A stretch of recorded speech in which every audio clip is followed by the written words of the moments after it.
They lined up 10 noble brides in gold and silk, certain the Duke would choose power, beauty, or bloodline. Instead, he looked past them all and pointed to the woman standing in dust-stained wool at the edge of the room. The one they had mocked, dismissed, and called useless before sunrise. For one terrible second, the palace forgot how to breathe. Because the woman no one wanted seen was the one secret no kingdom was prepared to survive. And the moment the Duke chose her, the walls of power began to crack. Nouakchott, the desert city where fortunes shift like dunes and bloodlines are worn like armor, had seen 10,000 ceremonies of power. But nothing, not in 40 years of court chronicles, or not in the memory of the oldest vizier, had prepared the golden hall of Qasr al-Zahra for the morning. Duke Tariq al-Mansour turned his back on 10 noble brides draped in dynasty and pointed instead at the woman the court had dismissed before she even had a name on the guest scroll.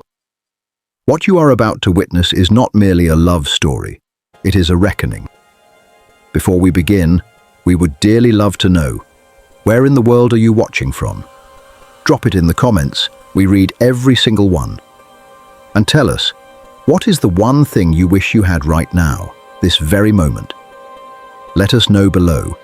If this story moves you, please do like this video and share it with someone who needs to be reminded that the ones the world calls useless are often the ones holding the world together. And if you haven't yet subscribed, please do, so that when the next chapter arrives, it finds you. Now, let the desert speak. Chapter 1. The morning of the procession broke over Nouakchott like a wound, crimson and gold bleeding across the horizon, the desert refusing to be subtle even in its dawns. The city had been awake since before first light. Street vendors along the Rue des Palmes had shuttered their stalls without being asked. The water carriers of the lower quarters stood at their doorways in silence, watching the northern road with the particular stillness of people who know history is passing and know equally well that it was not passing for them. The gates of Qasr al-Zahra, the Palace of the Blossom, so named for the white jasmine that the first Duchess had planted along every wall 4 centuries prior, or jasmine that still bloomed with an almost offensive indifference to politics, stood open for the first time in 11 years. 12 armed sentinels in copper-threaded tunics flanked each pillar. The palace steward, a narrow, perpetually anxious man by the name of Haroun Beltazerit, had been awake for 31 consecutive hours, ensuring that every tile was scrubbed, every fountain running, every torch in the outer corridor burning at precisely the height the Duke preferred, which was, to Haroun's private misery, a height nobody had ever successfully defined in writing. They heard the procession before they saw it. First, the drums, low, ceremonial, the kind that do not excite so much as announce. Then the brass horns of the Khalil household, their sound carrying across the dunes with the confidence of a family that had been announcing itself for 300 years and intended to continue for 300 more. Then the wheels, dozens of them, iron-rimmed, rolling across the ancient stone causeway that connected the city's outer district to the palace gates, each revolution a small percussion in the larger symphony of arrival. The first wagon belonged to Lady Zafira Khalil of the Northern Territories. She was 26, educated in 4 languages, and possessed of a beauty so architectural it seemed less grown than constructed. Cheekbones placed with the precision of a craftsman, eyes the specific amber of old trade resin. Her wagon was draped in ivory silk, stitched with her family crest, a silver falcon clutching a sheaf of wheat, and she sat within it not like a passenger but like cargo that was fully aware of its own value. Her handmaidens, 3 of them, rode on horseback alongside, each dressed in coordinating ivory, because Lady Zafira Khalil did not do anything by halves and considered coordinating handmaidens a baseline, not an extravagance. Behind her came Countess Inaya Bel Sarour, whose family controlled the frankincense roots of the Eastern Ridge, and who had, by most credible accounts, never once in her 24 years of life been told she could not have something she wanted. Her wagon was smaller than Zafira's, but more deliberately adorned. Black lacquered wood inlaid with mother-of-pearl, curtains of deep violet, a gold lantern swinging at each corner, even in full daylight, because the Belsarour family burned their lanterns in daylight to signal that they could afford to. The symbolism was not subtle. It was not meant to be. Then came the daughters of the merchant Duke Fassou Wenbrel Attaré, twin sisters by the names of Celestine and Orinthia, from the iron-rich valleys of Dunfarthing Souk, a territory so wealthy in raw ore that even their horses wore bridles threaded with copper wire. They were 22, identical in face, divergent in temperament. Celestine composed and watchful, Orinthia restless in her seat, as though the wagon itself were a cage she was already planning to escape. Their silk banner bore no crest, only a single word in ancient Tamazight script: enough. It was their family motto. It was also, depending on the reader, either a statement of satisfaction or a warning. After them, the procession continued in the particular cadence of wealth performing itself. Lady Nusrat Jemil Varen of the coastal salt flats, whose family had supplied Qasr al-Zahra's kitchens for 2 generations and wished now to supply its bloodline. The widowed Marchioness Tivisia Ould Garbain, 31, who had buried one husband and emerged from mourning with an empire twice the size of what she had entered it with, and who wore her ambition the way other women wore perfume.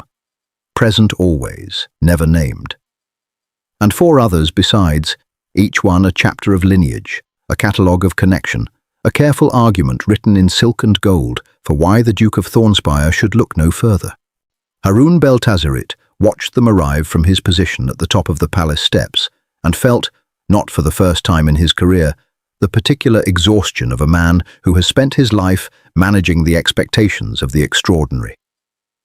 He counted the wagons, he counted the outriders, he counted the trunks, 47 at last count, and one had reportedly broken an axle on the southern causeway and was being repaired with what witnesses described as considerable creative language from the Countess Belsarour's headgroom. He did not, in his counting, immediately register the figure at the very back of the procession. She was not in a wagon. She carried no trunk. Her banner, had she possessed one, would have been the desert wind itself, present everywhere, belonging to no household. She walked with the unhurried pace of someone who had crossed worse terrain than a palace causeway and arrived at more important destinations than this one, though nothing in her expression said so, because nothing in her expression said anything in particular. It was a face in a state of profound, almost architectural calm. Her name, though Haroun Beltazerit did not yet know it, though not one of the 47 trunks or 11 wagons or 32 outriders in the procession ahead of her contained so much as a letter bearing it, was Samira Naim. She arrived last. She arrived on foot. She arrived in a desert shawl the colour of undyed wool, as carrying a worn leather satchel that had seen more of the continent than most of the noble families currently being helped ceremoniously down from their lacquered wagons by Haroun's increasingly strained team of footmen. Nobody held a door for her. Nobody announced her name. A junior palace groom, 17 years old and new to his post, glanced at her as she passed through the outer arch and made a note in his ledger, not of her name, which he did not ask, but of the time. He would later tell his mother, in a letter she kept until her death, that she walked through those gates as though she had already seen what was inside and found it, on the whole, unsurprising. The drums continued. The wagons rolled. The jasmine along the palace walls bloomed with its customary indifference. The procession of gilded ghosts had arrived, and at the very back of it, silent and unannounced and carrying everything she needed in one leather satchel, so had the woman who would undo all of them. The Golden Hall of Qasr al-Zahra had been many things across its 4 centuries of existence. It had been a war room once, when the second Duke received the news that 3 allied clans had turned their coats simultaneously and responded by pouring himself a single glass of arak and not sleeping for 6 days until he had outmaneuvered all 3. It had been a feasting hall, a court of arbitration, a chamber of mourning, a space where treaties were signed, and, on one particularly dramatic occasion in the reign of Duke Haroun the Elder, immediately torn up and fed to a fire while the opposing ambassador was still in the room. But it had never, in 4 centuries of recorded palace history, been as quiet as it was on the morning of the choosing ceremony. Not silent, quiet. There is a difference that anyone who has stood in a room full of people holding their breath will immediately understand. Silence is the absence of sound. Quiet is sound folding itself inward. The rustle of silk suppressed before it begins, the cleared throat reconsidered, the whisper that dies before it reaches the lips of the person who intended it. The Golden Hall that morning was full of people performing the most strenuous possible version of stillness, and the effort of it was almost audible. 43 courtiers lined the walls. The 11 noble families were represented either in person or by proxy.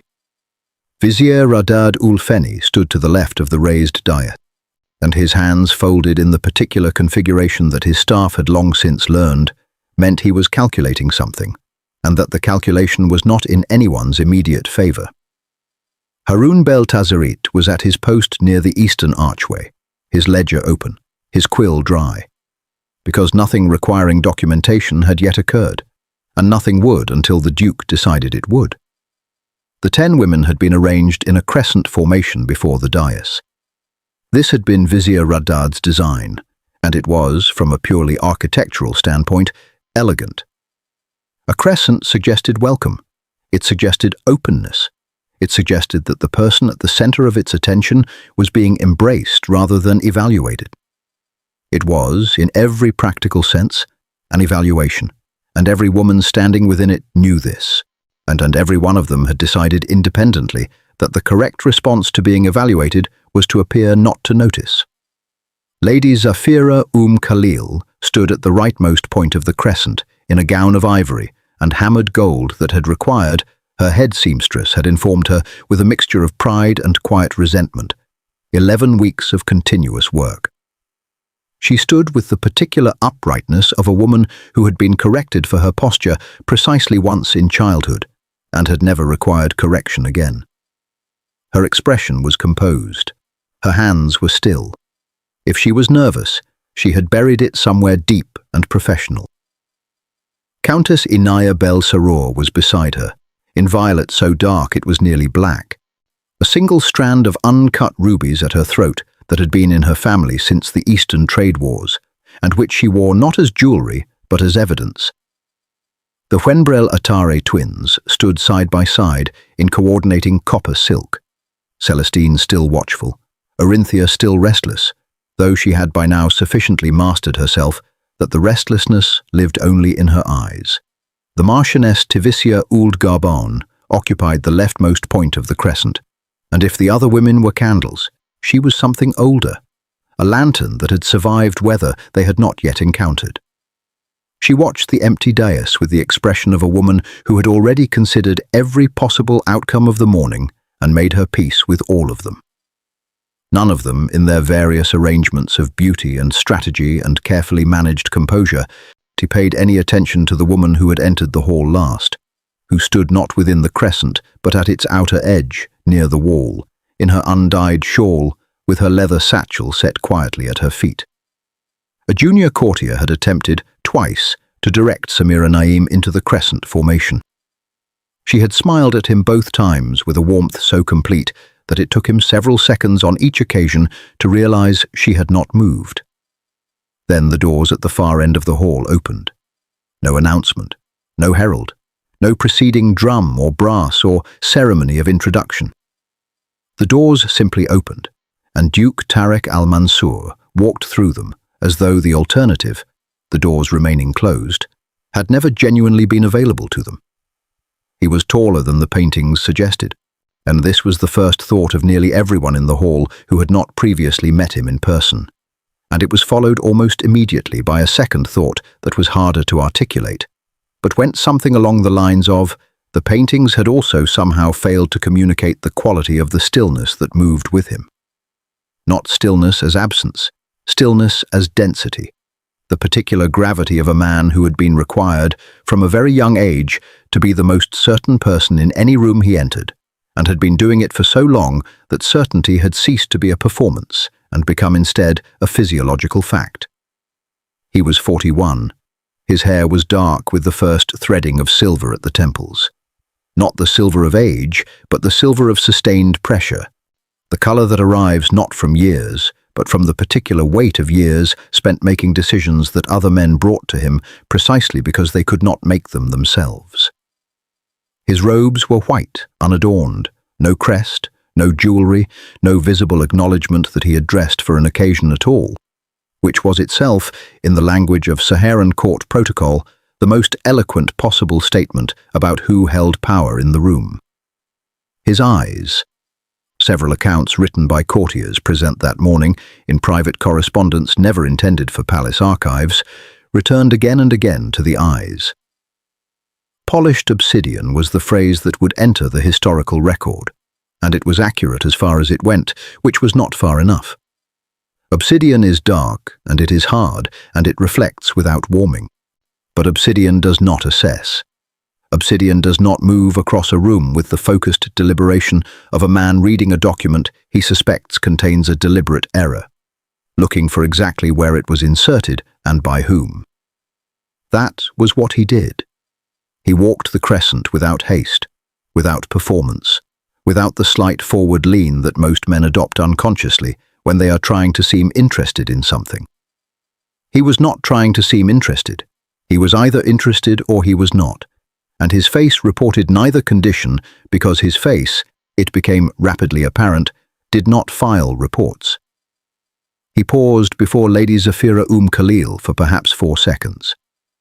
She held his gaze with the composed confidence of 11 weeks of preparation and 3 centuries of family breeding.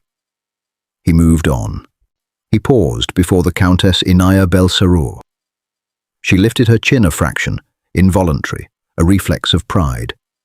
And the rubies at her throat caught the light in precisely the way she had positioned herself for them too. He looked at the rubies. He looked at her. He moved on.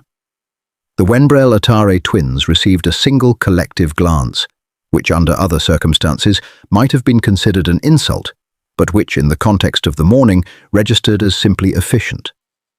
Celestine's composure did not waver. Orinthia's left hand tightened very slightly at her side, which only Celestine noticed, and which Celestine filed away for a conversation she would have with her sister later in private and at considerable length. The Marchioness Tivisia Ould Garbon received the longest pause of the first half of the walk. 6 seconds, possibly 7, in which something that was not quite recognition and not quite respect, but lived in the neighborhood of both passed between them. She met it without expression. He acknowledged this with a fractional nod, so minimal it might have been a trick of the light, and moved on. By the time he had reached the 6th woman, a low, almost subsurface tension had begun to accumulate in the hall. The kind of tension that has no specific source and cannot be pointed at. It simply accretes, particle by particle, from the accumulated anxiety of people watching something they cannot predict. Vizier Radad ul Feni's hands had shifted configuration.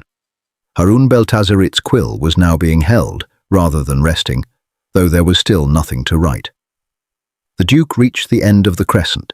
He stood at its leftmost point, and where the Marchioness Ould Garbon had just been, and he did not turn back toward the dais, as protocol dictated. He did not signal Vizier Radad. He did not speak. He stood, and he looked. Not at the crescent, past it, to the edge of the hall, where the wall met the archway, where a woman in an undyed shawl stood with a leather satchel at her feet and her hands loose at her sides, watching everything with the expression of someone who had come to observe and had found, on the whole, that the observation was confirming what she had already suspected. She did not straighten when his gaze found her. She did not compose herself because she had not uncomposed herself. She simply looked back, directly, without the performance of meeting a duke's gaze and without the performance of being unaffected by it. It was, in a room full of extraordinary performances, the only thing that was not one. The silence in the Golden Hall reached a new and previously uncharted depth. And then Duke Tarek al-Mansour, who had not smiled in a documented public setting in 7 years, who was known across 3 territories for an emotional range that his own counsel privately described as ranging from composed to very composed, spoke 4 words into that silence in a voice that was quiet and absolute and carried to every corner of the Golden Hall, as though the hall itself had been architecturally designed 4 centuries prior to ensure that when this specific moment finally came, nobody in it would miss a single syllable. "I want the one." He paused, and in that pause, 43 courtiers stopped breathing. "They call useless." Nobody moved, and that is the honest record of what happened in the 30 seconds that followed the Duke's declaration. Not a shuffle, not a redirected glance, not the polite, practiced recomposure that Saharan court etiquette demanded of witnesses to awkward moments. 43 courtiers, 10 noble women, 1 vizier, 1 palace steward, and an indeterminate number of junior staff who had found reasons to be near doorways. All of them simply stopped, like a painting that had not yet decided what it was a painting of. It was Vizier Radad ul Feni who recovered first, because Vizier Radad ul Feni had not survived 31 years in palace service by allowing himself the luxury of genuine surprise. He stepped forward from his position beside the dais, and in a voice calibrated to the precise frequency of authoritative discretion, loud enough for the Duke, quiet enough to suggest the rest of the room need not concern itself, he said, "Your Grace, perhaps a moment of private counsel before—" "No. 1 word." The Duke did not look at him. His gaze had not moved from the woman at the edge of the hall, and it did not move now. Radad ul Feni closed his mouth with the expression of a man adding an item to a list he was already keeping. What happened next was this: nothing for a long moment, and then everything. Samira Naim reached down. She lifted her leather satchel from the floor. She set it against the wall with a care that was almost domestic. The care of someone ensuring a thing they value is safe before they turn their full attention elsewhere. Then she straightened, and she walked. Not quickly, not with the self-conscious deliberateness of someone aware they are being watched, which, at this point, was every living soul in the Golden Hall of Qasr al-Zahra. She walked the way she had walked through the palace gates that morning, which was the way she walked everywhere, as though the ground beneath her feet was ground she had already assessed and found adequate. The crescent of noble women did not part for her. They simply became irrelevant to her path, the way boulders in a desert become irrelevant to a woman who has been navigating desert terrain her entire life. She walked through the space between Celestine Wenbrel Atare and the Marchioness Oud Garbain without acknowledgement and without apology, and both women moved, fractionally, or instinctively, in a way that neither of them would later admit to. She stopped in the center of the hall, not at the dais, not before the Duke. In the center, equidistant from the walls, equidistant from the crescent behind her and the raised steps ahead. The geometric heart of the room, as though she had measured it. Perhaps she had. Now. Here is the question worth sitting with, if you will permit it. What does a woman look like, standing alone in the center of the most powerful room in the Saharan courts, in an undyed wool shawl, having just been publicly chosen by a duke over 10 women whose combined wealth could have purchased the city outside the walls? What does her face do? What does her body say? The answer, for those who were there and committed it to record, was nothing that could have been predicted. She did not look triumphant. She did not look humbled. She did not look at the Duke with gratitude, or at the noble women with apology, or at the vizier with defiance, though defiance would have been the easiest and most dramatically satisfying choice available to her. She looked for approximately 4 seconds at the floor directly in front of her feet. Not downcast, considering. The way a craftsman looks at a piece of work before beginning the final stage. Not in doubt, but in the particular focused attention that precedes an irreversible act. Then she reached up. Her hands found the edge of the desert shawl at her shoulders. The undyed, tattered, road-worn thing that had carried the court's dismissal all morning Like a flag it hadn't realized it was flying. She did not pull it dramatically. She did not let it fall in a single theatrical cascade. She unclasped it at the right shoulder first, then the left, with the methodical composure of someone who had rehearsed this moment, not because it required rehearsal, but because she was not the kind of woman who left important things to improvisation. And then she let it go. What the shawl had concealed was not, in the strictest sense, a secret. Samira Naim had not constructed an illusion. She had simply allowed the court to construct one for her, which is a considerably more sophisticated operation and requires considerably more patience. The shawl fell, and what it revealed had been there all morning, every road and dune and trading post crossing she had made in the 11 months since she had begun this particular test of the world's perception, whereas beneath it, a gown of emerald so deep it held the green of desert glass. The rare silicate formed in the ancient sands where meteorite fire had met the earth and fused it into something that was neither rock nor sky, but partook of both. The cut was not Saharan court fashion, which ran to elaborate construction and visible effort.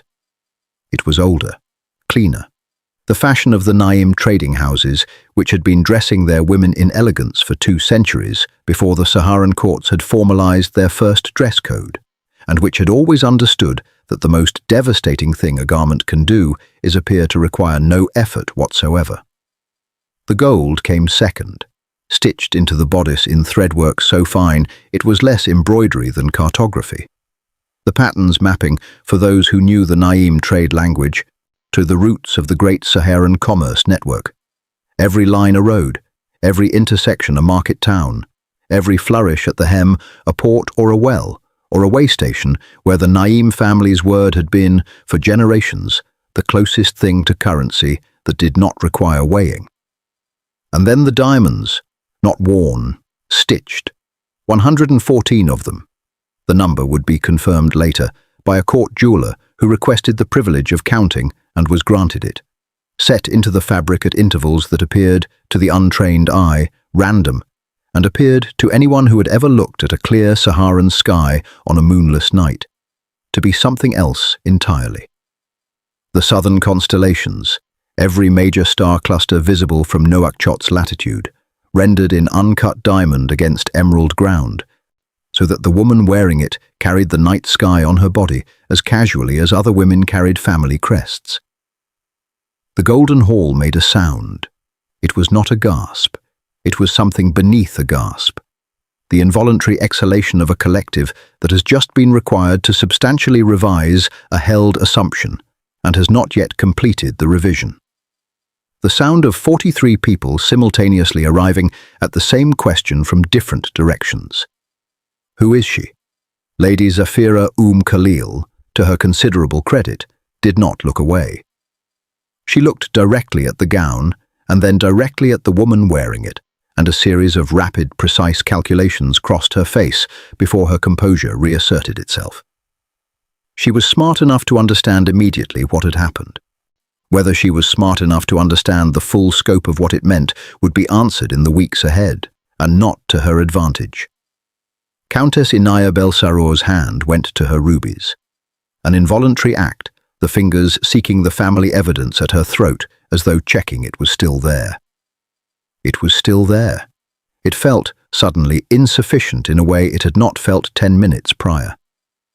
The Marchioness Tivisia Ould Garbain did something that no other person in the room did. She smiled, small, private, the smile of a woman who has lived long enough to recognize a masterclass when she witnesses one, and who is secure enough in her own considerable power to take pleasure in someone else's. She would seek Samira Naim out later that evening, not to compete, but to speak. Some women, when they meet their equals, do not reach for weapons, they reach for wine. Consider for a moment the geometry of what Samira had done. She had arrived in disguise not to deceive, but to diagnose. 11 months on desert roads, in undyed wool, testing every court, every household, every powerful man and ambitious family. She encountered with the oldest and most reliable instrument of human assessment, poverty, or the appearance of it, which is, in a world that reads appearances as reality, functionally identical. And the Saharan courts had failed her test, every last gilded one of them, until this hall, until this morning, until a duke with obsidian eyes and no documented smile had walked a crescent of dynasty and lineage and looked past all of it to the edge of the room, and where a woman in a tattered shawl was doing nothing more remarkable than being entirely, uncomplicatedly herself. Samira Naim did not look at the crescent behind her. She did not look at the vizier, whose calculation she could feel from across the room like the particular heat that precedes a desert storm. Present, directional, dangerous. She looked at the duke. He had not moved. He stood at the far end of the hall with his hands behind his back and his eyes on her face. Not on the gown, not on the diamonds, not on the night sky she carried on her body. On her face, as though the revelation of the gown was interesting but not the point, as though he had already known. Which raised a question that would keep the court's gossip networks occupied for the better part of the following month. Had Duke Tariq al-Mansour, with his obsidian eyes and his ledger gaze, seen through the shawl from the moment she walked through the outer arch? Had he chosen her not despite the disguise, but because of what the disguise revealed about the mind that had conceived it? Had he, in other words, been administering his own test? Samira held his gaze across the length of the golden hall. The southern constellations glittered against her chest, unhurried, as though the ceiling of the Sahara had leaned down to drape itself across her shoulders in place of the shawl she had surrendered. Then, and only then, did something happen on the Duke's face that 43 witnesses would describe in 43 different ways, and which Harun Beltazerit, in his private ledger, recorded with the economical precision of a man who had spent his career documenting the extraordinary in 3 words only. He almost smiled. The noble brides retreated to their quarters by midday, not gracefully. That much was immediately apparent to every servant, footman, and junior courtier who had the misfortune of being in a corridor when they passed through it. Graceful retreat requires a certain acceptance of the thing one is retreating from, and not one of the 10 women walking the eastern wing of Qasr al-Zahra that afternoon had arrived at acceptance. They had arrived variously at fury, humiliation, calculation, and in the case of Orinthia Wenbrel Ature, a cold and specific anger that her sister Celestine recognized immediately as the most dangerous weather her twin produced. The palace had housed difficult guests before. It was 4 centuries old and had seen everything from feuding clan elders to a visiting ambassador who had brought his own cook and refused to eat anything prepared by Qasr al-Zahra's kitchens for 6 days on the grounds of an unspecified diplomatic principle.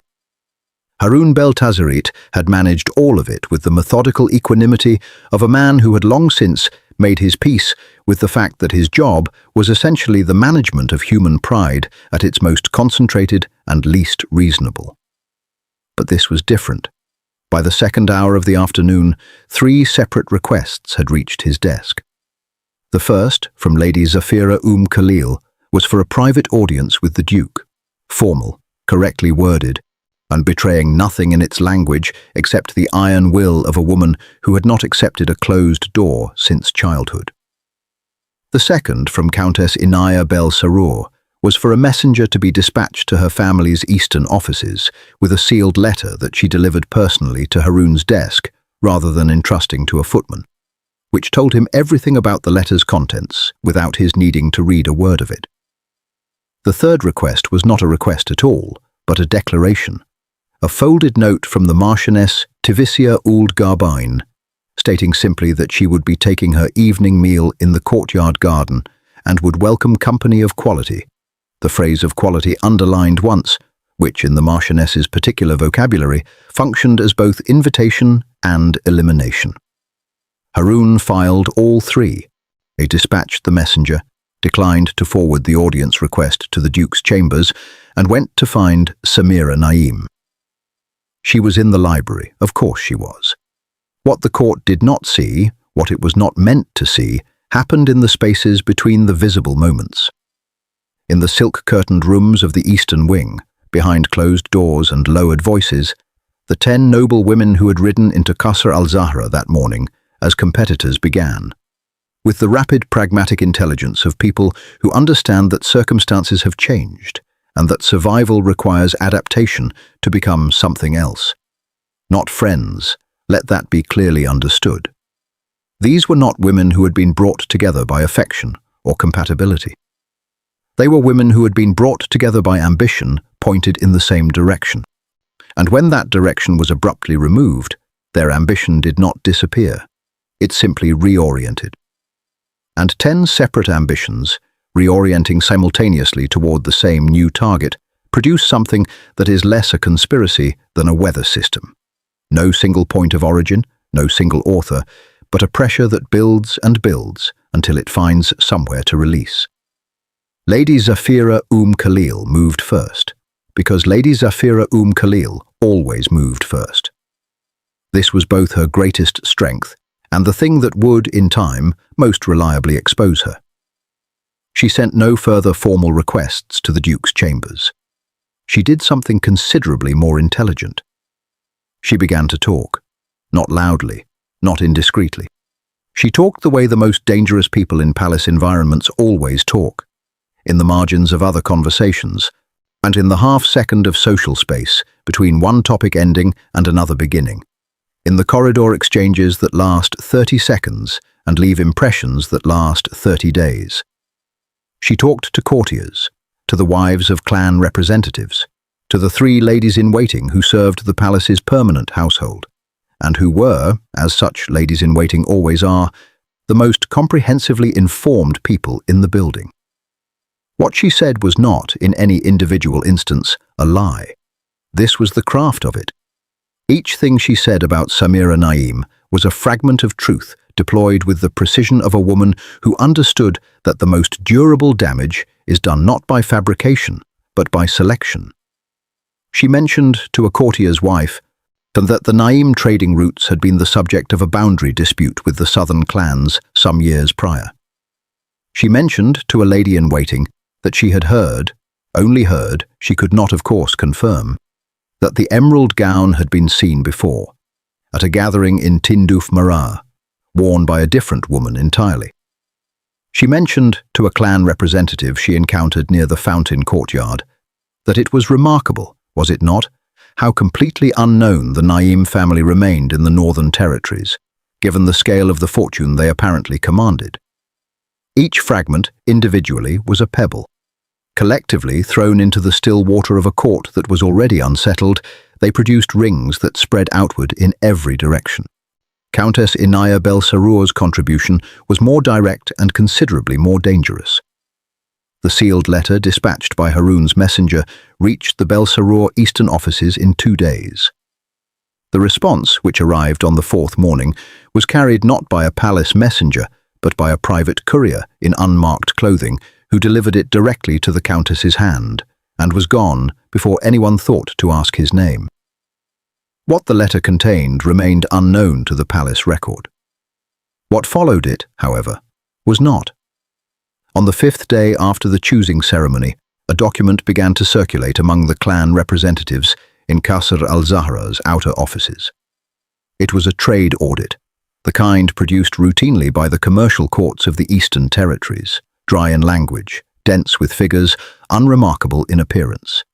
Except that this particular audit, when read with attention, appeared to indicate that a significant portion of the Naim family's frankincense contracts that overlapped notably with Belsarour territory, had been registered under a secondary family name in a secondary province, which raised the question, in the careful language of commercial documentation, of whether the primary Naim accounts fully reflected the actual scope of their operations. It was not an accusation, it was a question posed in the language of paperwork, in a context where questions posed in the language of paperwork have a way of acquiring the weight of answers. Haroun Beltazerit found it on his desk on the morning of the 6th day, left there by a person unknown, and sat with it for a long time before deciding what to do. He was still deciding when the door to his office opened, and Vizier Radad ul Feni walked in without knocking, which was not unusual, and sat down across the desk without being invited, which was also not unusual, and looked at the document in Haroun's hands with an expression that was not surprise, which told Heiress everything. "You've seen this," Heiress said. "I've seen several things this week," the vizier replied, in the tone of a man curating his admissions carefully. "The court is restless. This is understandable. The Duke's choice was—" He paused, selecting the word with the deliberateness of a man who never wasted them. "Unexpected. The Duke's choices generally are." "Yes?" Radad folded his hands. But his previous unexpected choices concerned trade policy and military appointments. They did not concern a woman whose family origins require verification. Heiress set the document down. "The Naim family's origins are not unknown. The trading empire is documented across 6 provinces." "Documented," the vizier agreed. "And yet—" He let the 2 words sit there, doing their work. It was at this precise moment, as Haroun Beltazerit was drawing breath to respond, as Vizier Radad Ulfeni was settling into the particular stillness of a man who believes he is controlling the temperature of a room, that the door to the office opened for the second time that morning. Neither man had heard a knock, because there had not been one. Samira Naim stood in the doorway with her leather satchel over one shoulder and an expression of complete, undisturbed composure. She looked at Heiress. She looked at the vizier. She looked, too briefly, at the document on the desk between them. And something in the quality of that brief look, in its lack of surprise, in its absolute steadiness, suggested that she had known the document existed before she walked through the door. She stepped inside. She set her satchel on the edge of Haroun's desk with the same domestic care she had used in the Golden Hall, and she reached into it. What she withdrew was not a single document, but a bound collection of them. Perhaps 30 pages, tied with a cord the color of desert sand, bearing at its cover a seal that Haroun Beltazerit had never personally encountered, but recognized immediately from the palace's commercial records. The seal of the Naim Saharan trading empire, the original seal, and the one issued under the authority of the first Naim patriarch 217 years ago and held continuously since. She placed it on top of the circulated audit without ceremony. "I thought," she said quietly, in a voice that had the quality of the desert at its most settled, warm, unhurried, carrying further than it appeared to, "that this might save everyone some time." Radad Ulfeni looked at the bound documents. He looked at Samira, and for the first fraction of a second, gone before it fully formed, suppressed with the reflexes of 3 decades of court survival, something moved across his face that was not calculation. It was the specific, visceral unease of a man who has just understood that the trap he spent a week constructing was built on ground the other person had been standing on all along. Then he recovered. Of course he recovered. Men like Radad Ulfeni always recovered. But recovery and safety are not the same condition, and both people standing in that office knew it. Samira picked up her satchel. She looked at Heiress with an expression that managed, without any overt warmth, to convey a complete and genuine human acknowledgement, the look of one exhausted person recognizing another. "The audit references a secondary registration in the Bel Sarour Eastern Province," she said. "The explanation is on page 14. It has been on page 14 since the year the registration was filed." She paused. 17 years ago. She walked to the door. She stopped, her back still to the room, and said one more thing. "Tell Lady Zafira that the boundary dispute she mentioned to Councillor Warris's wife was resolved in the Naim family's favour. The settlement was published. It was not difficult to find." Another pause, smaller, precise as a blade. "I found it when I was 19. Then she was gone." Haroun Beltazerit sat in the silence she left behind, and looked at the bound documents on his desk, and then at the circulated audit beneath them, and then at Vizier Radad Ulfeni, who was looking at the empty doorway with the expression of a chess player who has just watched an opponent's piece move in a direction the board was not supposed to permit. Outside, in the corridor, Samira Naim walked back toward the library. Behind her, or the wall behind silk curtains, had just discovered that one of the combatants had been reading its dispatches from the beginning. The library of Qasr al-Zahra was not, strictly speaking, a quiet place. It had the architecture of quiet. High ceilings that absorbed sound. Shelves so densely packed with volumes that they functioned as additional walls. A single north-facing window that admitted light without admitting the noise of the city below. But libraries of genuine age are never truly silent. They creak, they breathe. The spines of old books expand and contract with the temperature the way living things do. And if you sit in a very old library long enough, alone, you begin to understand that the silence is not the absence of sound, but the presence of accumulated time, which has its own frequency, its own register, and felt more in the chest than heard by the ear. Samira Naim sat in the library's furthest chair for a long time after leaving Haroun's office. Her satchel was on the floor. Her hands were in her lap. She was not reading, she was remembering. Tindouf Mara, in the season of her 8th year, was a village that the wider world had not yet decided to notice. It sat at the convergence of 3 minor trade routes in the deep interior.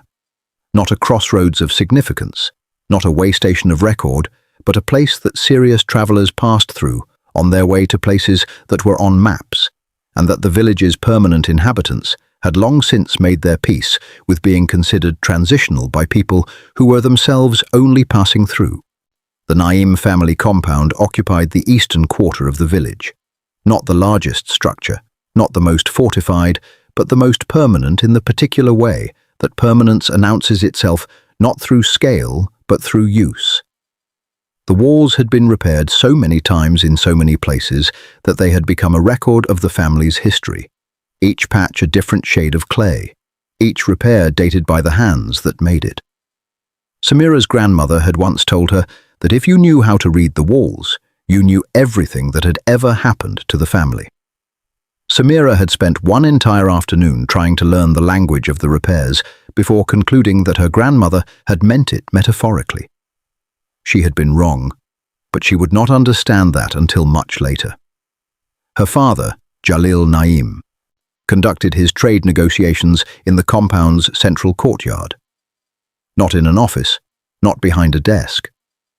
In the open air, under the canvas awning that had sheltered the courtyard since before his birth, seated on a low wooden stool that was so unremarkable it could not have been mistaken for a throne by the most imaginative observer. Which was, as Samira would eventually understand, precisely the point. The men who came to negotiate with Jalil Naim arrived, almost without exception, in the expectation of advantage. They came in good robes and with good escorts, with figures prepared by people who were paid to prepare figures, with the particular forward-leaning energy of men who had already decided the outcome of a conversation before sitting down to have it. They came from cities.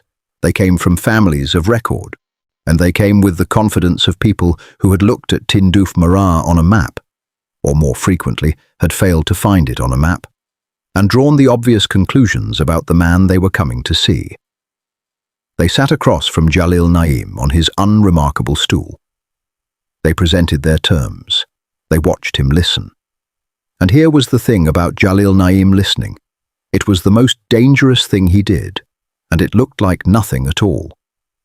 He listened the way the desert listens, completely, without interruption, without the small editorial sounds that most people make to signal engagement.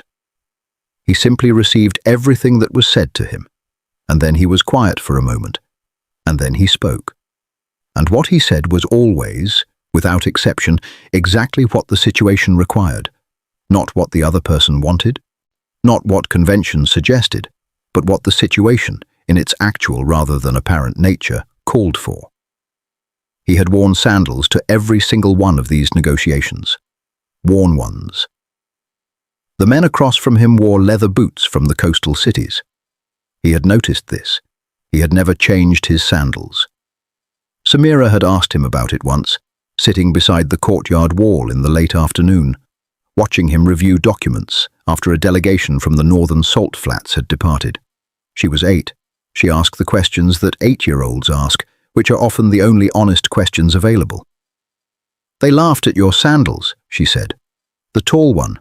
I saw him." Jalil Naim looked at his feet, then at his daughter. "Yes. Does it bother you?" He was quiet for a moment, not evasive, but genuinely considering.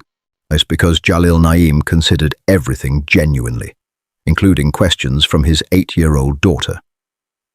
"When you are in a negotiation," he said finally, "and the other person is looking at your sandals, where are they not looking?" Samira thought about it. "At the contract." "At the contract," he confirmed. She sat with that for a while. The desert light was doing its evening work, turning everything amber, making the worn walls of the compound look briefly gilded. "So the sandals are on purpose," she said. He smiled, and here was a thing about Jalil Naim's smile.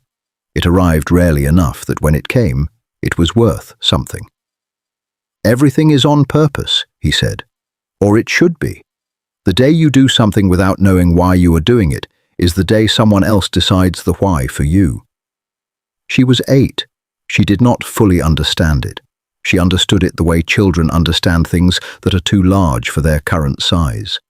She stored it, carried it, let it grow with her until one day she reached for it and found it had become, quietly and without announcement, the architecture of everything she did. Now ask yourself this, genuinely wherever you are reading from, is there something you have been dismissing about yourself? Some quality the world called unremarkable? Some sandal you have been ashamed of, that has actually been, all along, the most deliberate and powerful thing about you? Because the desert remembered Samira Naim's name long before the Golden Hall of Qasr al-Zahra learned it. It remembered it from the courtyard, from the afternoon light, from the worn stool and the worn sandals and the father who taught his daughter, before she had words for any of it, that the most sophisticated thing a person can do in a room full of people performing their importance is simply know exactly why they are there. Samira opened her eyes in the library. She was not 8 anymore. She was not in Tindouf Marah. She was in the oldest palace in the Saharan courts, with a bound document on an office desk that had just dismantled a vizier's first move against her, and 10 women in silk curtains who had not yet understood that the war they had declared this week was one she had been quietly preparing for since she was old enough to watch her father's sandals catch the light. She picked up her satchel. She stood. There was work to do. The Duke's private chamber was at the top of the palace's oldest tower. Not the tallest tower. That belonged to the ceremonial wing, with its copper dome and its view of the city that visiting dignitaries were taken to see, and all was described, with the reliable predictability of people experiencing someone else's home, as breathtaking. The oldest tower was smaller, plainer, its stone worn smooth by 4 centuries of Saharan wind, its staircase narrow enough that 2 people could not pass each other on it without an intimacy neither might have intended. There was no ceremony in it. There was no architecture of power.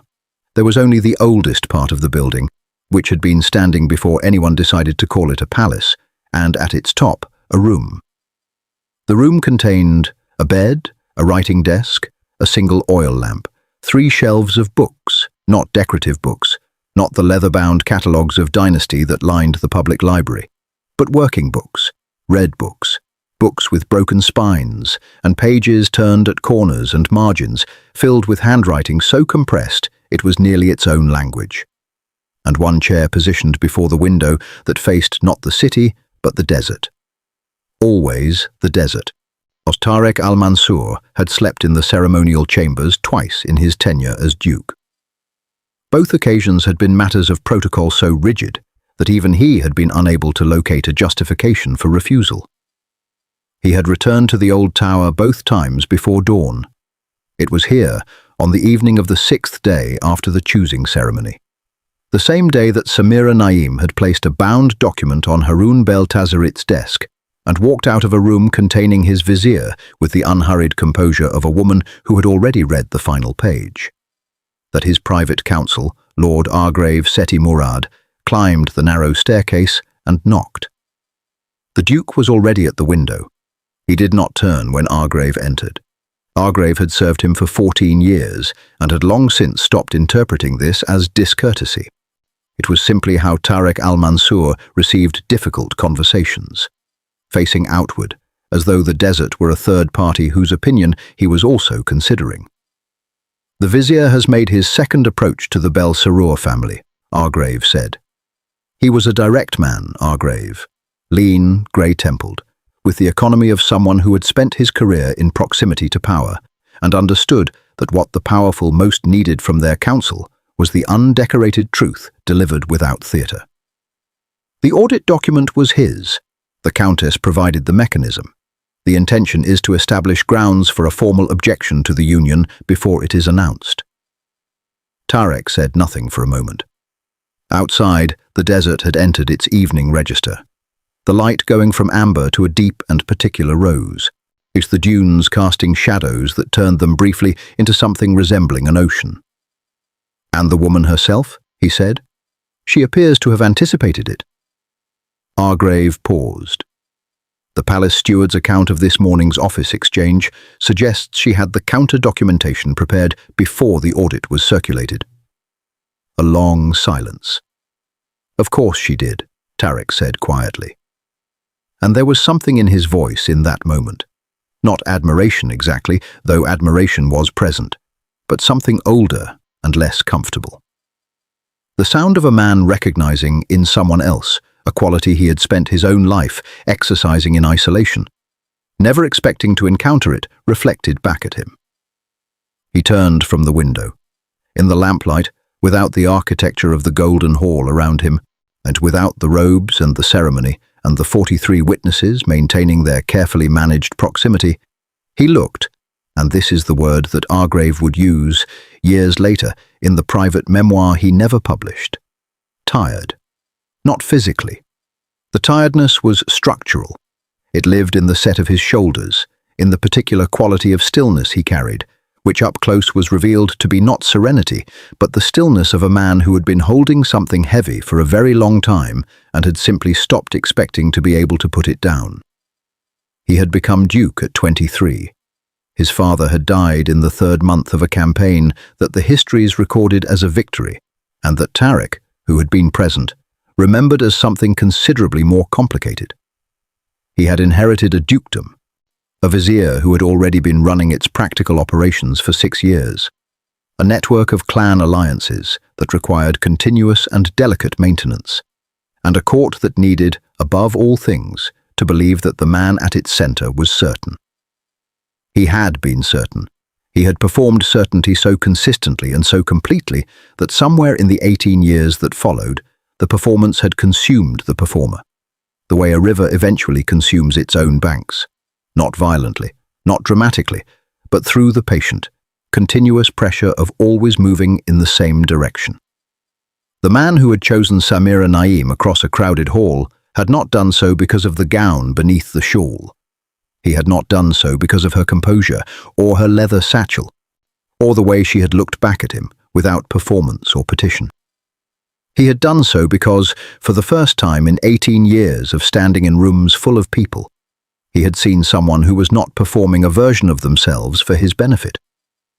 And the recognition of it had moved through him with the force of something he had no map for, which was, in the private geography of Tariq al-Mansur, the most significant thing that could be said about any experience. He had no map for her. He had maps for everything else. He had maps for ambition and for grief, and for the specific loneliness of authority, and for the management of men who wanted things from him. He had maps for duty and for obligation, and for the performance of certainty in rooms where certainty was required. He was, in the navigational sense, as one of the most comprehensively mapped men in the Saharan courts. And then a woman had walked through his gates in an undyed shawl, carrying a leather satchel, and stood in the center of his golden hall, and looked at him as though she saw not the Duke, but the man inside the Duke, the one who sat at the top of a narrow staircase in a plain room facing the desert every night, because the desert, at least, did not require anything of him. "What do you want me to do about the vizier?" Argrave asked. Tariq looked at him, then back at the desert, where the rose light was deepening toward the first suggestion of violet. The hour when the dunes released the heat they had been holding all day, and the air shifted, briefly, into something that carried the faint memory of cooler things. "Nothing yet," he said. He paused. "Tell me one thing. Is our grave, in 14 years?" He chose his words the way he chose everything, with the awareness that once said they could not be unsaid. "Have I ever made a decision that was entirely my own?" Our grave was quiet for a long time, long enough that the answer was in the silence before the words arrived. "No," he said. "I don't believe you have." Tarek nodded. Once. The nod of a man who has just confirmed something he already knew, and is now deciding what to do with the confirmation. Outside, the desert exhaled its evening warmth into the cooling sky. Inside the oldest tower of Qasr al-Zahra, something that had been still for 18 years was beginning, very quietly, to move. Radad ul-Feni did not sleep on the night of the 6th day. This was not unusual. He had built his career on the hours that other men surrendered to rest, understanding early that the distance between a good advisor and an indispensable one was measured precisely in the darkness between midnight and dawn, when the palace was quiet and the work that could not be done in daylight got done. 31 years of this had given him a particular relationship with the night. Not insomnia, not anxiety, but a kind of purposeful wakefulness that his body had simply accepted as its natural condition. He sat at his desk in the administrative wing, 3rd floor, with 4 oil lamps burning and 3 documents open before him. The bound Naim records that Samira had placed on Haroun's desk that morning had been copied. He had ensured this within the hour of their appearance, and it was the copy he now read, carefully, for the 3rd time. She was thorough. He would grant her that without pleasure. Every registration, every counterfiling, every boundary resolution across 17 years of Naim commercial history was documented with a precision that suggested not merely good record-keeping, but deliberate preparation for exactly this kind of scrutiny. The documents did not read like a family archive.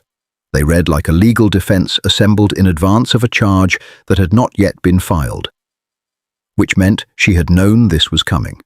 Not this specifically, not the audit, not the Bel Sarour mechanism, not the particular week and haul and circumstance. But the category of it, the attempt to undermine her standing through commercial irregularity, she had anticipated, had prepared for, had, in effect, already answered before the question was asked. Radad set the papers down and looked at the lamp nearest him for a long moment, as the flame was steady. The air in the administrative wing at this hour was perfectly still. He was not a man who wasted energy on emotions that did not serve a function. Anger was occasionally useful, targeted, controlled, deployed as an instrument rather than expressed as a feeling. What he felt now was not anger. It was the cold, clarifying sensation of a man recalibrating. He had underestimated the scope of her preparation. He would not do so again. The first card had been information, the audit, the suggestion of irregularity, the question posed in the language of paperwork. She had absorbed it without visible damage and returned it dismantled. A clean defense. Impressive, contained, leaving no opening for escalation. Which meant the second card could not be informational. Information was her terrain, and she had just demonstrated that her terrain extended further than his mapping of it. The second card had to be relational. He pulled the 3rd document toward him. It was not a commercial record or a palace dispatch. It was a letter, handwritten, arrived by private courier 4 days prior. From a contact in the southern clan territories whose name would not appear in any palace correspondence, and whose existence Radad had been cultivating for 11 years, for precisely the kind of moment that required an instrument with no visible connection to the hand holding it.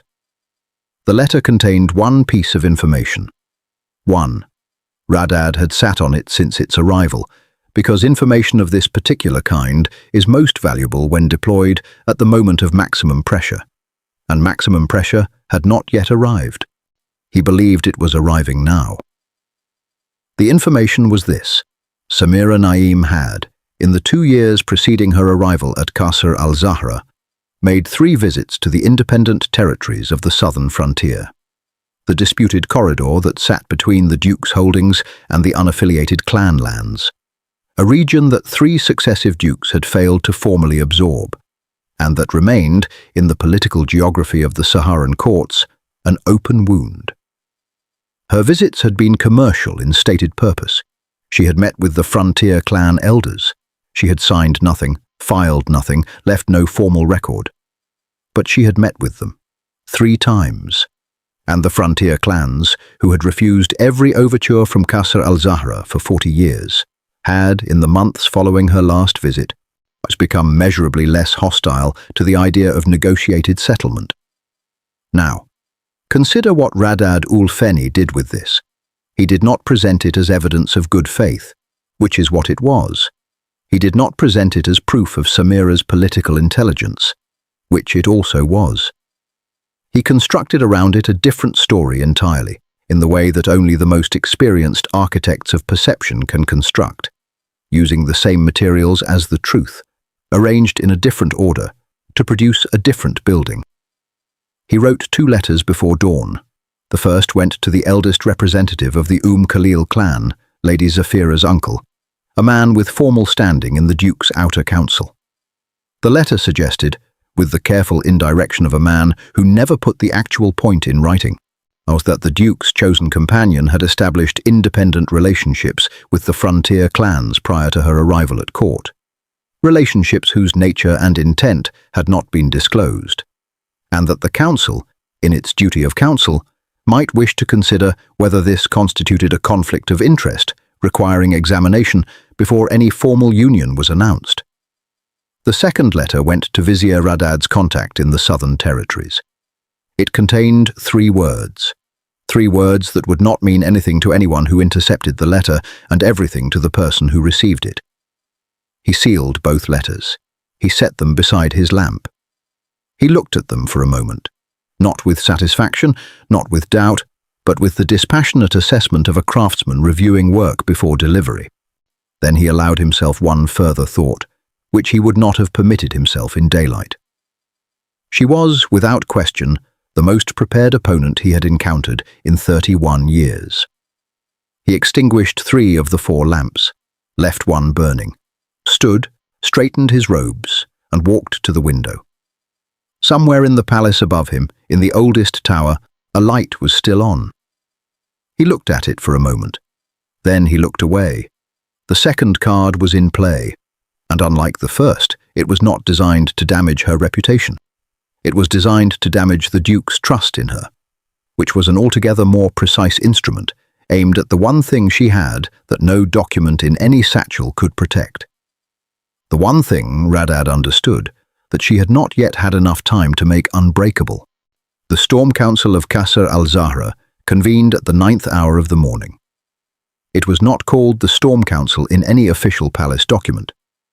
Its formal designation was the Council of Clan Representatives and Senior Advisors, a title so comprehensively adequate and thoroughly uninspiring that nobody had used it in living memory. It was called the Storm Council because of what happened to people who entered it with a position and left without one, which was most people, most of the time. The name was not metaphorical, it was cautionary. The chamber that housed it was on the palace's 2nd floor, accessible by 2 staircases and 1 corridor that had no windows, which meant that anyone approaching it could be heard before they arrived and seen only upon arrival. This was architectural deliberateness from a century that understood that the approach to power should always be slightly uncomfortable.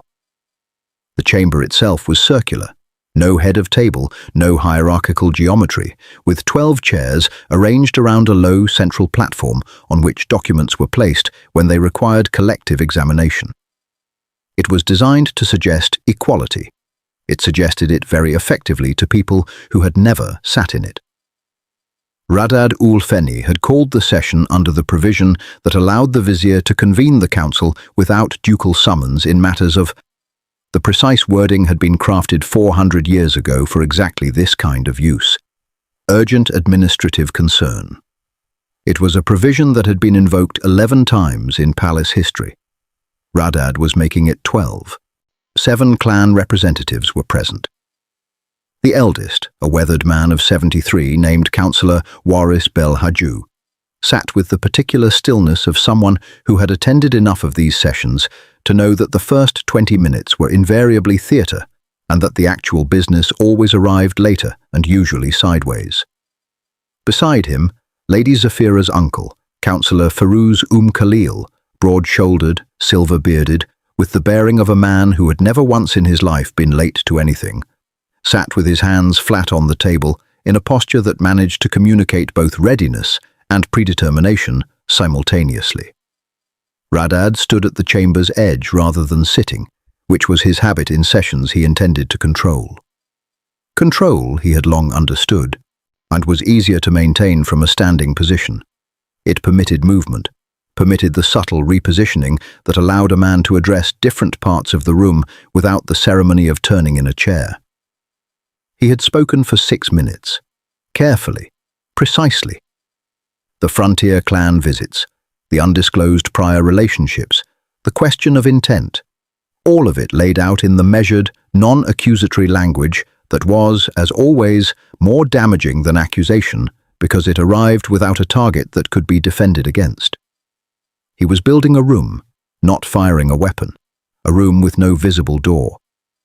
Councillor Heiress had not moved.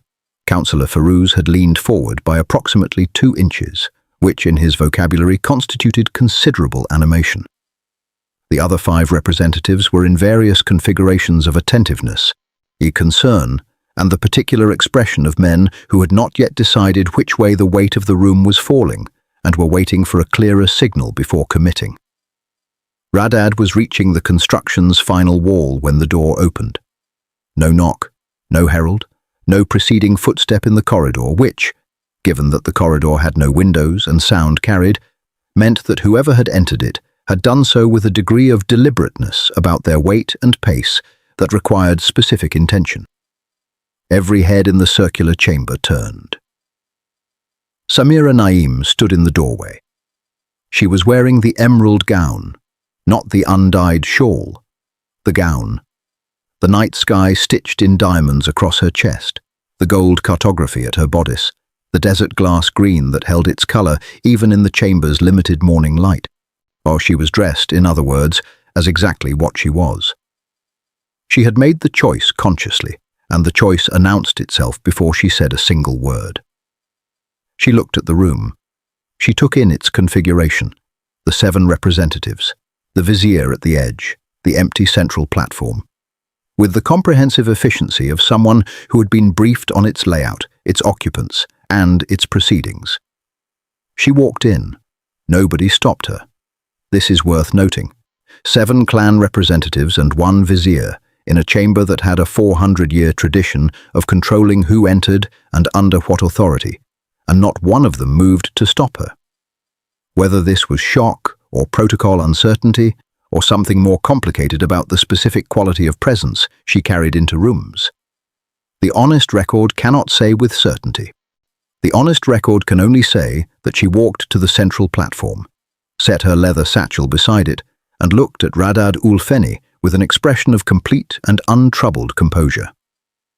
"Continue," she said, to him, in his own council. The silence that followed had a texture to it. Councillor Heiress Belhajou's eyes moved from Samira to Radad and back again with the slow, interested attention of a man watching weather develop. Radad did not continue. He said, in a voice admirably controlled given the circumstances, "This is a closed session of the Storm Council. You were not summoned." "No," she agreed. "I was discussed." She reached into her satchel. "I thought that entitled me to attend." What she placed on the central platform was not the bound Naim records. Those had already been seen, already been absorbed into the Council's awareness through Radad's own copying operation, which she had, it was now apparent, anticipated. What she placed on the platform was something else entirely, something that nobody in the chamber had seen before, and that several of them, specifically The three clan representatives, whose family names appeared on its cover page, would spend the remainder of the morning wishing they had seen in private first. It was a ledger, not a trade ledger, not a commercial record, a correspondence ledger, the kind maintained by families of record to document the provenance and chain of custody of significant communications. This one bore the seal of the Oul Feni Administrative Office, Radad's seal, and it documented in the precise, unembellished language of bureaucratic record 14 months of correspondence between the vizier's private office and 3 of the 7 clan representatives currently sitting in the Storm Council chamber. Correspondence that predated Samira's arrival at Qasr al-Zahra by 8 months. Correspondence that discussed, in terms that grew less careful as the months progressed, and the correspondence apparently grew comfortable, the management of the Duke's matrimonial choices, the preferred candidates, the preferred outcomes, and the mechanisms by which less preferred outcomes might be discouraged. The room changed temperature. Councillor Ferouz Khalil's hands, which had been flat on the table, were no longer flat. Councillor Waris Belhajou had gone very still in a new way. Not the stillness of patient observation, but the stillness of a man recalibrating everything he had thought he understood about the morning he was currently inside. Here is the question worth sitting with, wherever you are. Have you ever trusted someone in a position of authority? A mentor, a leader, a person whose guidance you relied upon, only to discover that their guidance was never about your benefit, but about maintaining their own proximity to power? Because every person in that chamber was now sitting inside exactly that discovery. And the ones whose names were in the ledger were sitting inside something considerably worse. Radad Oul Feni looked at the ledger on the platform, then at Samira. His face was performing composure with the maximum effort his 31 years of practice could produce, and it was, for the first time in those 31 years, a performance that was visible as a performance. "Where," he said very quietly, "did you obtain that?" Samira looked at him for a moment, a long moment, the kind that arrives when someone has decided to be honest, not as a kindness, but as its own category of weapon. "Your courier," she said, "the one in the unmarked clothing." She paused. "He has been working for my family's southern office for 3 years. Another pause, smaller, final. "Since before you recruited him." The room did not gasp. It had moved beyond the register of gasps into something quieter and more permanent. The specific silence of a collective understanding that the ground they had been standing on was not the ground they had believed it to be. Radad Oul Feni stood at the edge of his own council chamber and looked at the woman he had spent 8 days attempting to dismantle, and understood, with the clarity that only arrives when every alternative interpretation has been exhausted, that she had not come to Qasr al-Zahra to survive his opposition. She had come already having handled it. The second card had never left his hand. It had been in hers. The Storm Council did not formally dissolve. It simply ceased. The way a fire ceases when the thing sustaining it is removed, not extinguished dramatically, not beaten out, but starved of its necessary condition and therefore unable to continue. The 7 clan representatives left the circular chamber in 1s and 2s across the following 30 minutes, each departure carrying the particular quality of men who needed to be somewhere private to think, and needed to be there immediately. Councillor Ferouz Khalil left without speaking to anyone. Councillor Waris Belhajou paused at the door, looked back at Samira once with an expression that contained, in equal measure, assessment and something that was almost, not quite, but almost, respect, and then walked out without a word. The 3 representatives whose names were in the correspondence ledger did not look at each other as they left. This was, in the language of people who have just discovered a shared exposure, and the most telling thing they could have done. Radad Oul Feni remained. He remained because leaving would have been the most complete possible concession, and 31 years of survival in palace service had built in him a reflex against complete concessions that operated below the level of conscious decision. He stood at the edge of the chamber after the last representative had gone, in a room that now contained only himself, Samira, and the ledger on the central platform. And he looked at her with an expression that had finally, at considerable cost, relinquished its performance of composure and arrived at something more honest. It was not defeat. Men like Radad-ul-Feni did not arrive at defeat in the way that simpler men did, suddenly, completely, with the clean finality of a closed door. And they arrived at it the way the desert arrives at winter. Gradually, almost imperceptibly, the temperature dropping by degrees so small that each individual degree could be disputed while the overall direction remained undeniable. What his expression contained was recognition, the specific, costly recognition of a man who has spent a career believing himself to be the most prepared person in any room he entered, encountering for the first time someone who had prepared for the room before the room existed. He said nothing. He picked up his documents from the edge of the chamber, not the ledger, which he could not touch without acknowledging its authority, and he walked to the door. He stopped, his back to her, his hand on the frame. "You understand," he said, without turning, "that this changes nothing structurally.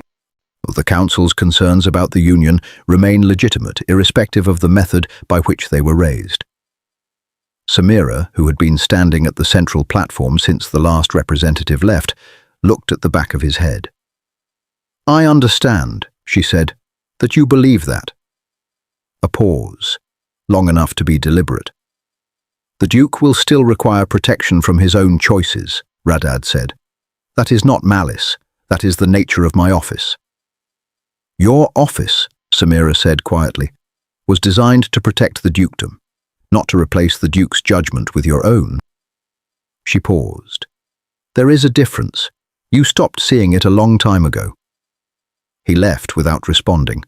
His footsteps in the windowless corridor were measured and even, giving away nothing. The door at the corridor's end opened and closed. Samira stood alone in the Storm Council chamber for a long moment. She looked at the ledger on the platform, this thing she had carried for 8 days like a treasure, this instrument of exposure she had hoped not to use, and used anyway, because the alternative was being consumed by a fire she hadn't started. She did not feel triumphant. She felt, if she were honest with herself in the way she always tried to be, something closer to tired.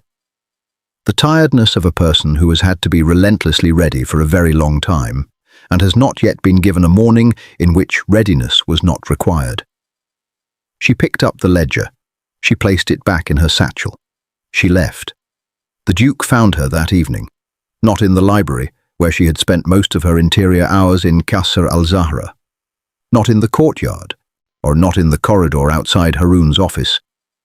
He found her on the roof of the eastern wing, a flat expanse of ancient stone that the palace's current inhabitants used for nothing in particular, accessible by a staircase so unmarked that most of the court did not know it existed.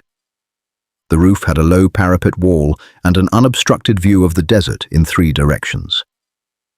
The city lay behind. Everything ahead was sand and sky, and the specific darkness of a Saharan night just beginning to show its stars. She was sitting on the parapet wall, her back to the palace, her face to the desert.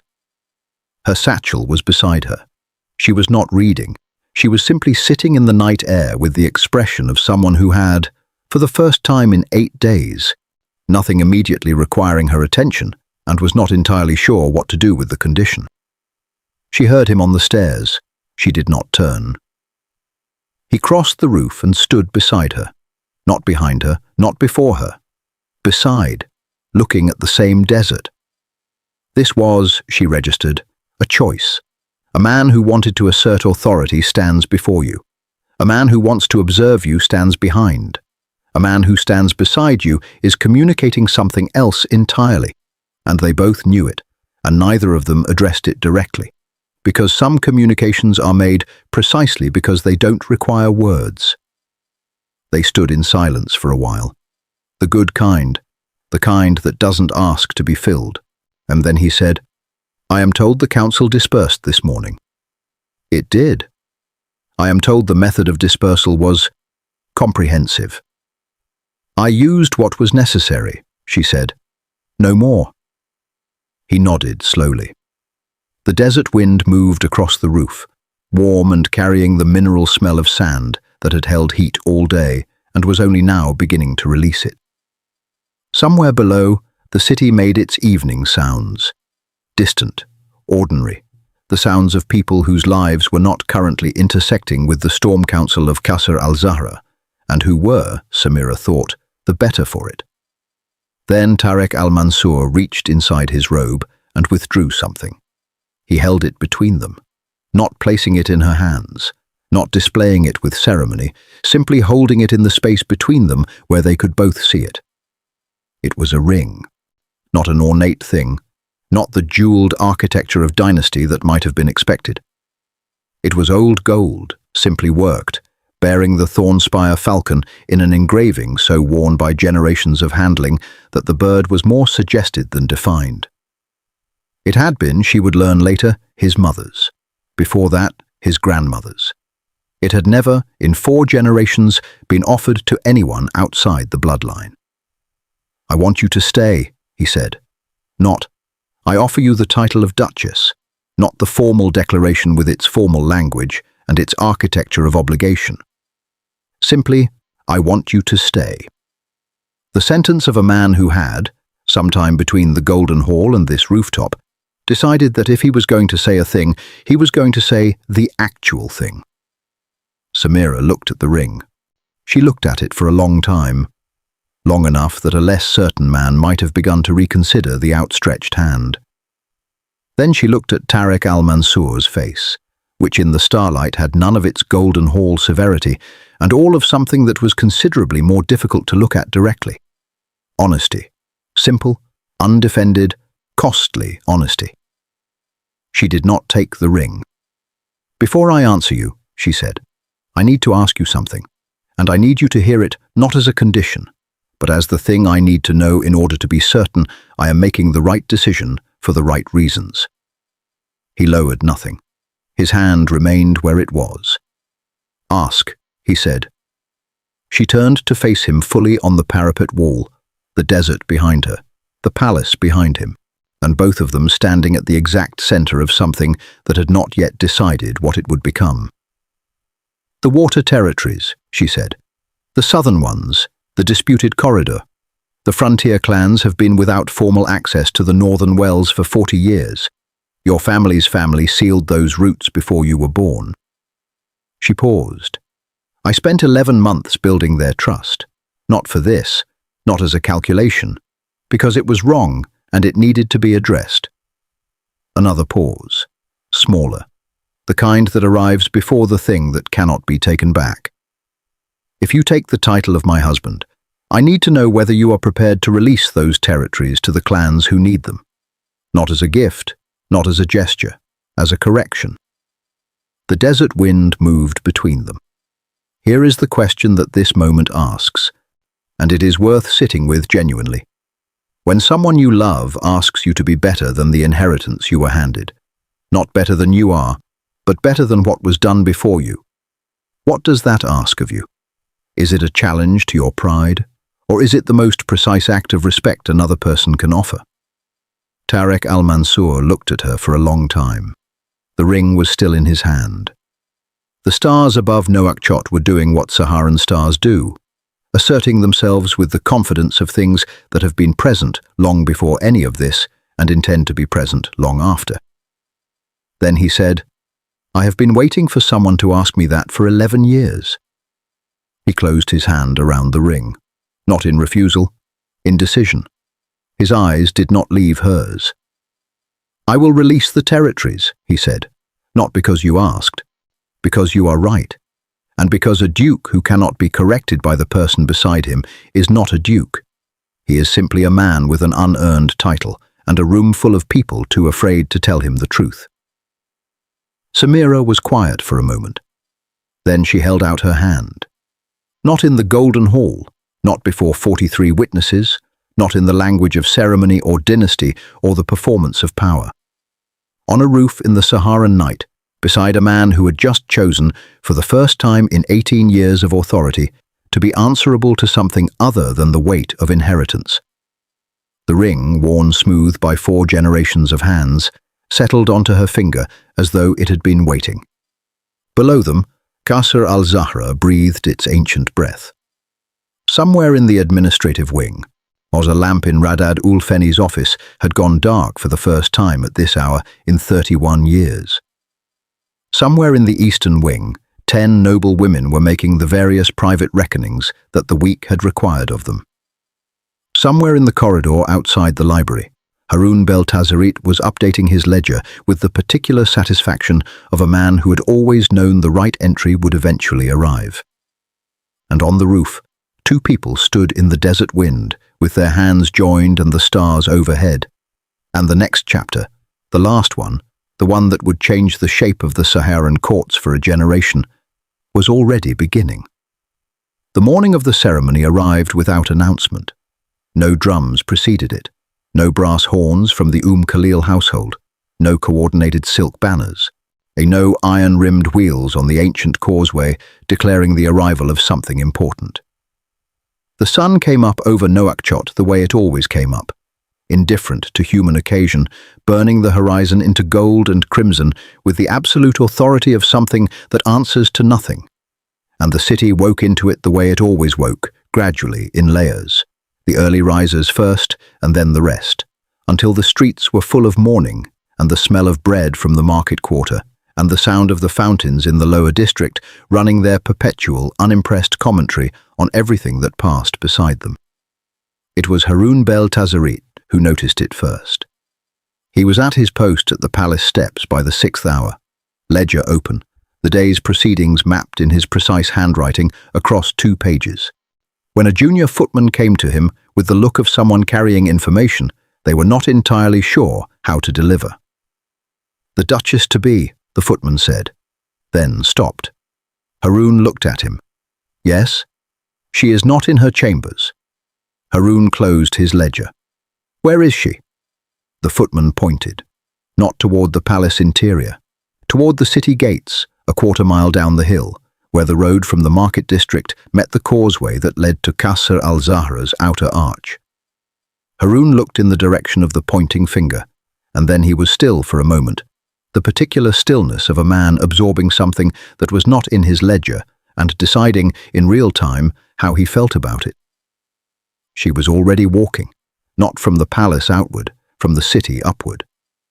She had left before dawn through a servant's entrance, and without escort, without announcement, and walked down into Nouakchott itself, into the lower quarters, into the streets that the palace's ceremony had never once descended to meet.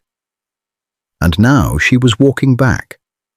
She walked through the market district first, where the vendors who had shuttered their stalls on the morning of the procession 10 days ago were open today and did not shutter them. They watched her pass from their doorways and their counters and the spaces between their stalls. This woman in the emerald gown with the night sky at her chest and the worn leather satchel over one shoulder. She had refused, when offered a handmaiden to carry it, with a patience that made the refusal feel like a kindness. And the watching was different from the watching of 10 days ago. Or 10 days ago they had watched the procession the way people watch something that is happening near them. They watched Samira Naim the way people watch something that is happening for them. Word moved through the city, the way word moves in places where people live close enough together that information travels faster than anyone carrying it. By the time she reached the Rue des Palmes, there were people lining it, not summoned, not organized, simply present. The water carriers from the lower quarters, the bread sellers, the scribes from the commercial district who had spent years filing documents bearing the Naim trading seal without ever connecting the name on the paper to a living person. Children, several of them, who had been told to stay inside and had interpreted this instruction with the creative latitude that children reliably apply to instructions they find insufficiently compelling. And at the front of them, standing at the point where the Rue des Palmes met the beginning of the causeway, in a line that stretched 30 women wide, were the daughters of Tindouf Marat.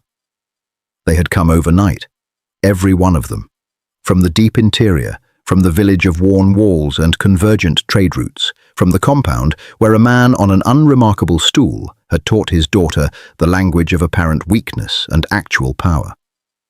They stood in desert cloth, undyed, practical, the clothes of people who worked the land and the routes and the long spaces between settlements. And when Samira saw them, she stopped walking for the first time since dawn. She stood at the edge of the causeway. She looked at them. They looked at her.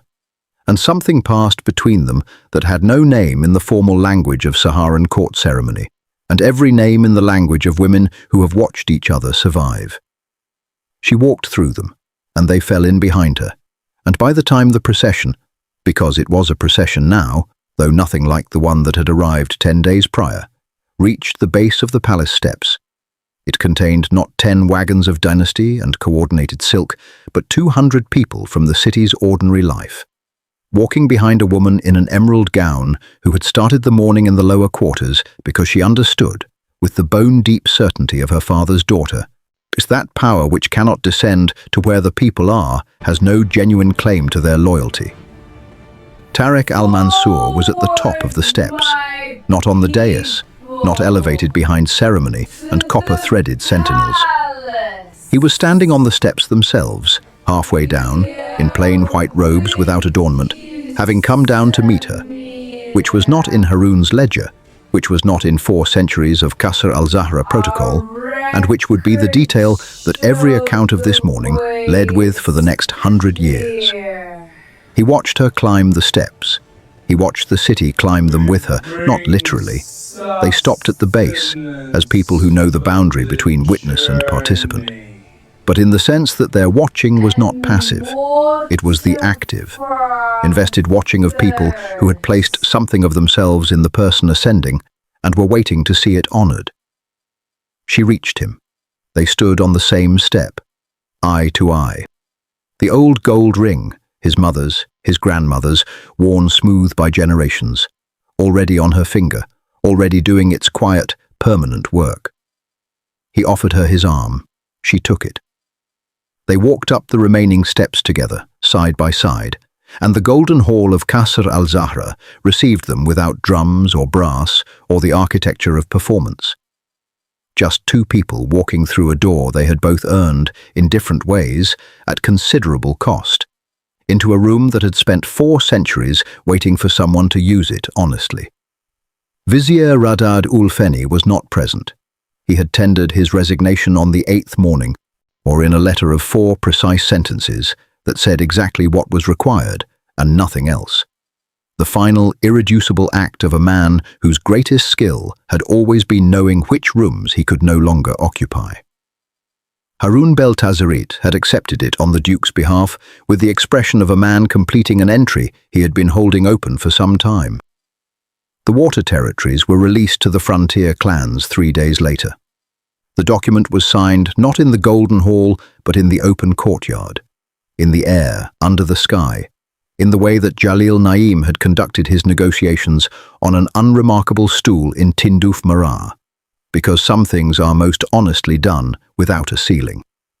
The Marchioness Tivisia Ould Garbain attended the signing as a witness.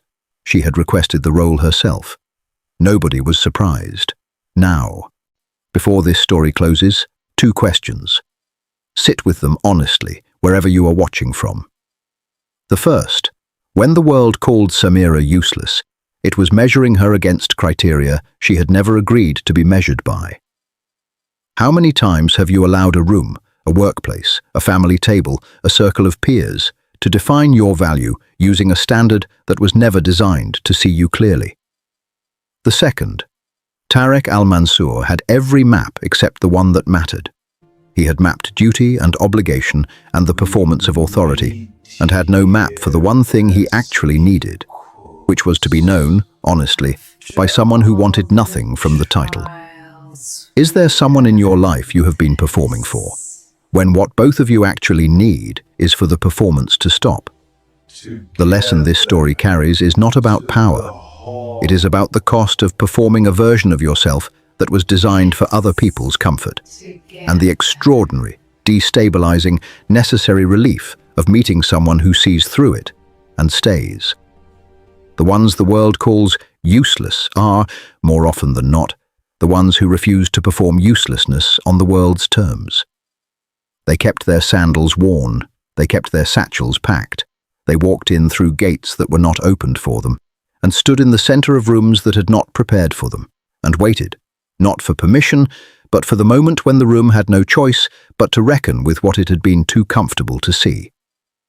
Samira Naim walked into Qasr al-Zahra on foot and left it having changed its architecture. Not the stone, not the towers, not the jasmine that bloomed along its walls with its customary beautiful indifference, but the understanding of what power is for. She arrived last. She arrived on foot, and all of Nouakchott turned to watch her walk. If this story moved something in you, if any part of Samira's journey reflected something you have lived, or are living, or hope to live, please do like this video. Not as a favor to us, but because when you do, it tells the world that stories about people who were dismissed and rose anyway are worth finding. And there are people out there, right now, sitting in their own version of the outer edge of the crescent, who need to find this story tonight. Share it with someone. A friend who has been made to feel invisible. A family member who has been underestimated. Anyone who has ever been handed the word useless and made to carry it. Let this reach them. And if you have not yet subscribed, please do. This story has ended, but the chronicles of people who refuse to be defined by other people's limitations, those do not end. There is more coming, and when it arrives, we want it to find you. The desert remembers every name. Make sure it remembers yours.